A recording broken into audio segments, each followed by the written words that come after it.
Good morning, everybody. Welcome to Wednesday. I'm back here at the library where I was kind of interrupted on Monday, but hopefully I won't get interrupted again, for at least another few minutes. The first person to come into the door was actually a maintenance guy because the cooling system wasn't working at the behind me, so that all happened. So I'm back to this and that, and just back to scanning and making sure that everything got checked in.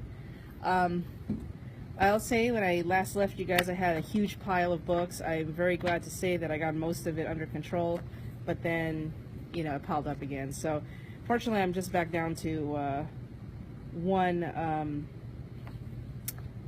cart of books, not like, 2 carts and a huge table full of extra things. The only problem is that I'm finding that when students are checking their books in and things like that, they're bringing books back from their classrooms, and the problem is that those are not circulated in my library, and I have to find a way to get these back to teachers. So, there's that.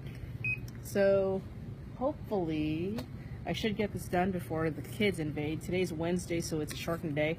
It's the short day, professional development. Get to find out what's in store for today. Usually on Wednesdays is when, if there's any like assemblies and things like that, they usually get run because it's a shortened day. And I'm kind of finding it funny because it messes up my schedule and I have to work around that. So kind of like, okay, fine. So anyway, last night was interesting. First class of the spring 2018 semester at Cal State Long Beach, and yeah, I'll tell you, I'm in for an interesting semester. I was actually supposed to have started my new semester on Monday, but the class that I was supposed to take was canceled and has, as of right now, been restructured, and charge those punks for bringing the classroom books. Hey Joe, how are you doing? No, I can't charge them, but I think what I'll do is I'll just take them, put them in a collective bin in the teacher's lounge and go, do these belong to you? I mean, technically it's not my problem, it's just that I have to start this pile of books that don't belong in my library, and then I'm just like, whatever. So, well, the way I look at it is maybe, if they don't get claimed after a period of time, maybe I will circulate them in my library, put a barcode on them, call it a day. It's like, hey, thanks for your donation. I could do that. I would. Nah, you know what I need to charge punks for? You know what I need to charge punks for? The big thing is, I keep telling them, it's like, don't mess up my library, Leave the books where they are if you don't touch them. Make sure that the spines of the books are facing you. That kind of thing. Yeah, they don't get that. They're improving, but yes, I am definitely going to make a bin and just say, hey, this is all yours, and if they're unclaimed, I'm going to absorb them into the library because this school doesn't even bother to try to buy new books anyway, so I'm just going to jack yours. But yes, actually, I have gotten a lot of help from the teachers dealing with the kids, but it doesn't filter out everybody. I do find it hubris though, because I actually had a 6th grade class earlier this semester, actually right before the winter break, that I pretty much told them, I said, you guys are not even allowed to think about the stuffed animals in this room. And the reason being is that one of my personal stuffed animals was slightly abused.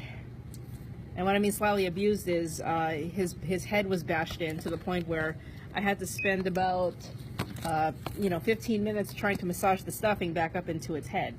And so I pretty much said, nope, you 6th graders, I'm not even kidding, 6th graders cannot touch any of the stuffed animals in here.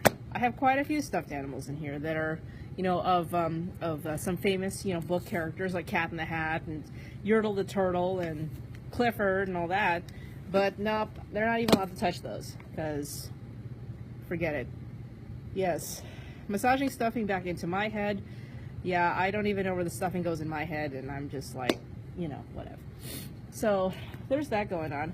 And then also, if anybody was watching the chia experiment that I was doing with the Shrek chia pet that I posted on Instagram, I will have to say that I have to redo the chia pet. Unfortunately, The 7-year-old seeds that came in the new in the box, you know, weren't active and they just didn't grow over the weekend.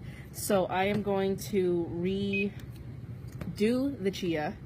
Yeah, you have a good day too, Joe. Thanks for chiming in. So yes, that was one of my old friends, Joe from Ohio. That was fun. Cool dude. But yes, so what happened was the chia seeds that came with the chia pet didn't germinate, and they didn't sprout, and so I had to go swing by Sprouts a couple days ago and purchase a few more chia seeds. Now, if you guys do the chia seeds in your drink and stuff like that, you realize how tiny these things are. I mean, and they're pretty cheap too. It's like $2, $2.20 in bulk. You know, like $2.20 a pound for these things. So I go in and I put a little bit of them in a bag, and I'm thinking, okay, I'm gonna be spending like 20 cents on these seeds, right? And I bought a little bit extra because I figure I'm gonna try sticking them in my water and see what happens, you know. Let's see if I can actually drink these things without even noticing that the chia seeds are there. But anyway, I was actually off on my estimate. The chia seeds actually cost me 21 cents. So there's that. Good morning, Anna. Greetings from California. How are you doing today? I am scanning books. It's a magic school bus today. So yes, I went to fix up my little project. I went and picked up 21 cents worth of chia seeds, and that is that. But yeah, so my day is getting a little, or at least the weeks and the months are going to get a little busier. You know, back to school again, doing the thing. But I mean, back to my schooling. Of course, I'm always here for this schooling, which is perfectly fine. But yeah, it should get interesting. Tonight for the, oh, cold in here. You know, actually 40 isn't that bad. Although, you know, it was about 40 degrees yesterday morning when I was leaving for work. But I have to keep remembering that for most of the country, you know, your lows are your highs are my lows. Yeah, the last couple days here have been a bit nippy in the morning. Probably dropped to about low 40s, about 42 when I left the house yesterday morning, and then by the time lunch came around, it was already it hit about 70, and it peaked at about 72. So that wasn't too bad. I mean, for winter, this is pretty mild for winter. It's probably around January, late January, that you know, we experience our coldest, and there's usually like 2 or 3 days out of the winter that we will dip below 40. I mean, I'm talking like this region and also coastal region, where, you know, I live closer to the beach, and so sometimes we'll get the effect of the ocean cooling everything down. And I've had temperatures. I think the coldest temperature that I've had on a January morning, like early in the morning, was about 37. I think that was about as crazy as it got. But then again, you know, when it comes to California, weather-wise, we are a bit milder, and people get freaked out when they see frost on their cars. I remember being in middle school, and we were having some you know, like small assembly or some discussion, and one of the teachers pointed out that in the morning, there was the grass had frost on it. It was cold enough for the grass to have frost for like the first 30 minutes of the morning, and that was actually shocking. Which, I mean, okay, being that I didn't experience Midwest temperatures until, you know, my 20s, you know, I thought that was kind of funny that it's like, OMG, you know. I mean, we're in the part of the country that if ever sleets, which is extremely it's extremely rare that we'll get sleet. You know, people make these stupid lame snowmen out of piles of slush, and they call those snowmen. I mean, you know, as thankful as we are as Californians to have weather, you know, to have this kind of temperate weather, you know, there's still a lot of people who are you know, freaking out over that. Then again, I still laugh about, you know, Oregon and their you know, freak out about, oh my gosh, the gas, it is toxic. I can't pump it myself. Yeah, you can. Get over yourselves. So, yeah.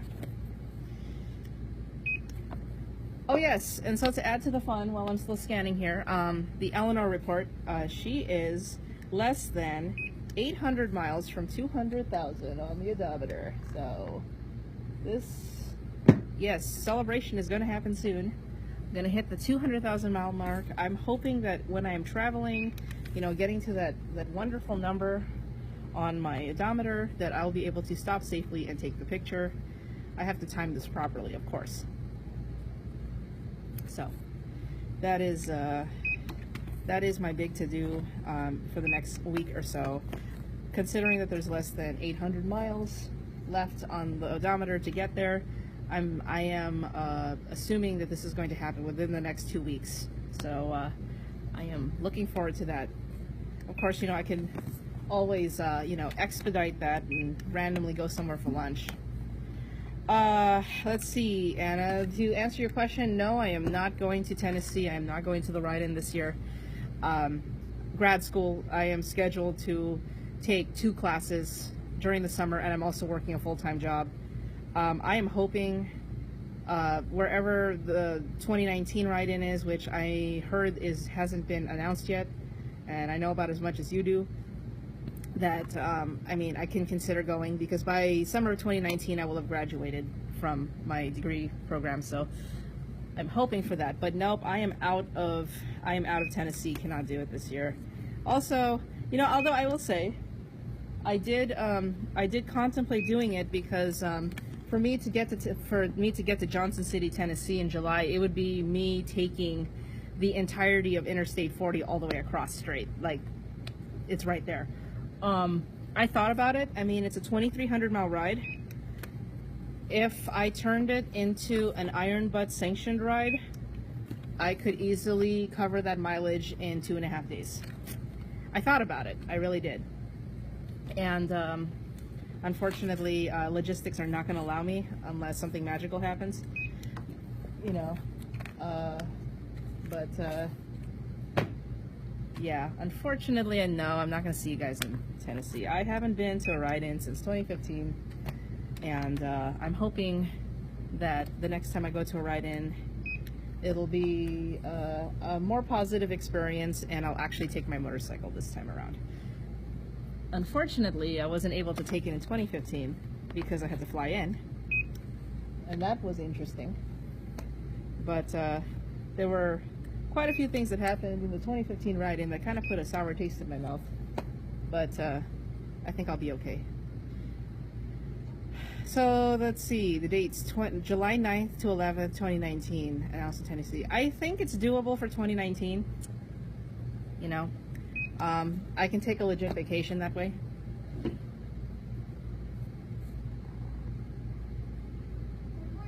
Good morning. I am good. So with that being said, I'm going to have to sign off now, but I will talk to you all later. School is actually starting to school, so I'll see you online. If you got any comments, you can stick them in the box like normal, and I will talk to you all later.